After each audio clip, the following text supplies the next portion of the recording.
waxaa jirta hadda ninkii Shiino Culey cod laga wadwado meelaha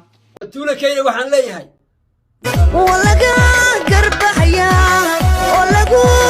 gudaya nabarada ku gaariyo waxaad ka gubatay. Assalaamu calaykum waraxmatullaahi wabarakaatu. guud ahaan saaxiibayaal meel kastoo adduunyada ka joogtaan waan salaamay. waxaan ka codsanayaa YouTube channelka inaad subscribe ii saarto iyo like garaysa fiidiyogan oo asxaabtaada ila wadaagtid. odaygii CK ahaa ayaa afka furtay aniguna maalin hore waa idin sheegay inay waxa soo socda haddii aad ka fakirin waxa hadda jooga ileen ma garatid. aan waa idin sheegay moogta dadka isku dirhaya moogta CK iyo Shiino Culey. dadka CK iyo Shiino Culey isku dirhaya aad iyo aad baan wax maahay dad xun weeyaan dad nacab weeyaan. ninkii CK ahaa afka furtay arrinkan uu ka hadlayana arrin horta weligiiba dhammaan doona ma aha. waxay tahay inta badan dadku waxay leeyihiin saaxiibo u dhow ama saaxiibo qaali ku ah agtooda ma fahamtay bal adiga iyo noqon karaa manaal ahaan saaxiibka kugu dhow dadka saaxiibka dadka iiga dhow oo maantadan la joogo manaal ay ku sir qarsato oo maantadan la joogo wax kasta nolosheeda bilaa ilaa dhammaad og aniga baatigeeda arrin daba jiitami doona weeyaan oo weligiiba daba socon doona oo sababtu tahay arrinkan hadda wuxuu marayaa this moment haddadan la joogo wuxuu marayaa meel xasaasi ayuu marayaa oo sababtu tahay waxa waay calaamad su'aal baan dul saaray waay arrinka uusan dhamaad u lahayn calaamad su'aal waana ka tagayaa qodobka meesha xasaasiga maraya waa laba option ayay leedahay inaad laba shay samayso inaad laba shay mid samayso weeyaan in aad ka soo hasho inaad ka soo hadasho si aad u hesho views iyo magaranaysa lacag si aad u hesho iyo inaad ka aamusto oo sidaa ku damiso. haddii arrinkan uu sii socdo aniga muxuu dhibaato ii geysan karaa haddan idin sheegaya war anigu caay caan baan u ahay oo markaan caan noqonayay ayaan ku xisaabtamayay labo dad anigii aflagaadeeyay dad i ammaan balse haddii arrinkan markasta ka hadlistiisa uu socdo sida xayawaankan oo kale YouTube-ka ka kacisayna soo lagu dhammaanayo ay dadku uga hadlaan ayagoo iska soo hormarinaya magaca daarood iskana dhigaya inay aniga ii gafayaan wallahi aniga iima gafayaan gabadha walaashay ah ee sida sharafta leh aan ku kala tagnay ixtiraamka iyo qadarinta haddii aad ka hadasho macnaheedu waxay tahay dabka adiga ayaa isku sii shiday qoryaha adiga ayaa isku sii raaciyay CK macnaheedu waxay tahay hadda markii uu afka furtay waxay la mid tahay macnaheedu asaga ayaa qoryaha isku raacsaday iyo asaga ayaa dabka isku shiday ay la mid tahay. waxa kale oo dabka uu ku sii shiday gabadh masaakiina oo ay isqabeen oo gogoshiisa ahayd oo hadda ka hor ay kala tageen ayuu dabka ku sii shiday siina ciidanaya oo arrin xun ay ku tahay. gabadhaana macnaheedu waxay tahay waa maadaama gabadh yar oo dhalinyaro ah tahay in ay mustaqbalkeeda uu offside galayo. sidoo kale waxaa jirtay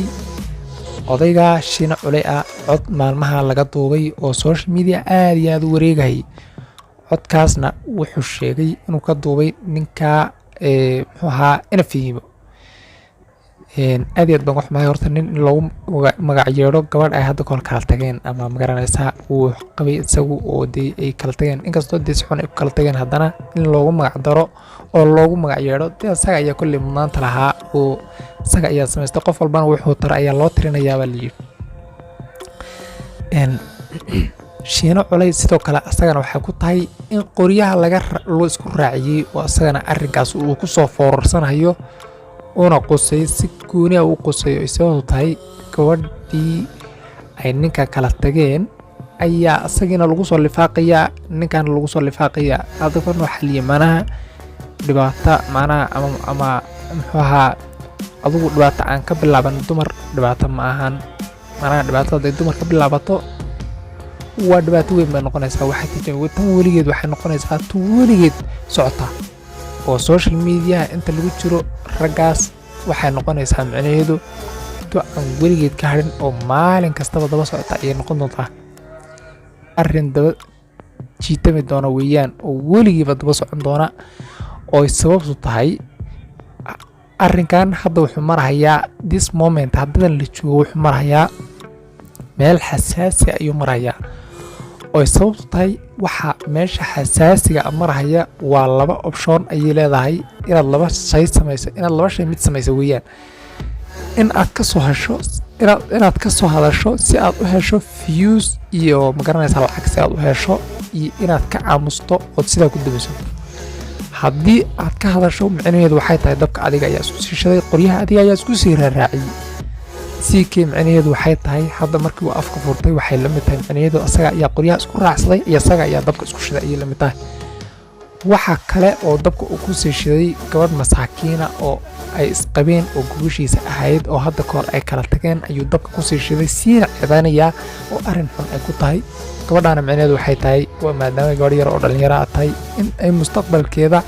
uu offside galayo sidoo kale waxaa jirtay odayga Shiina Culey ah cod maalmaha laga duubay oo social media aad iyo aad u wareegayay codkaasna wuxuu sheegay inuu ka duubay ninka muxuu ahaa inafiimo aad iyo aad baan wax mahay horta nin loogu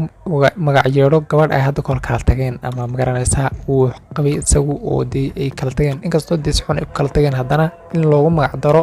oo loogu magac yeedho dee isaga ayaa kolley mudnaanta lahaa oo isaga ayaa samaystay qof walbana wuxuu tara ayaa loo tirinayaa baa layidhi Shiina Culey sidoo kale asagana waxay ku tahay in qoryaha loo isku raaciyey oo asagana arrinkaas uu ku soo foorarsanayo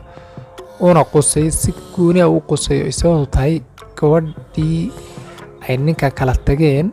ayaa asagina lagu soo lifaaqaya ninkan lagu soo lifaaqaya hadda ka noo xaliye manaha dhibaato manaha ama muxuu ahaa adigu dhibaato aan ka bilaaban dumar dhibaato ma ahan manaha dhibaato ay dumar ka bilaabato waa dhibaato weyn bay noqonaysaa waxay tijaabay tan weligeed waxay noqonaysaa tu weligeed socota oo social media inta lagu jiro raggaas waxay noqonaysaa micnaheedu tu aan weligeed ka harin oo maalin kastaba daba socota ayay noqon doontaa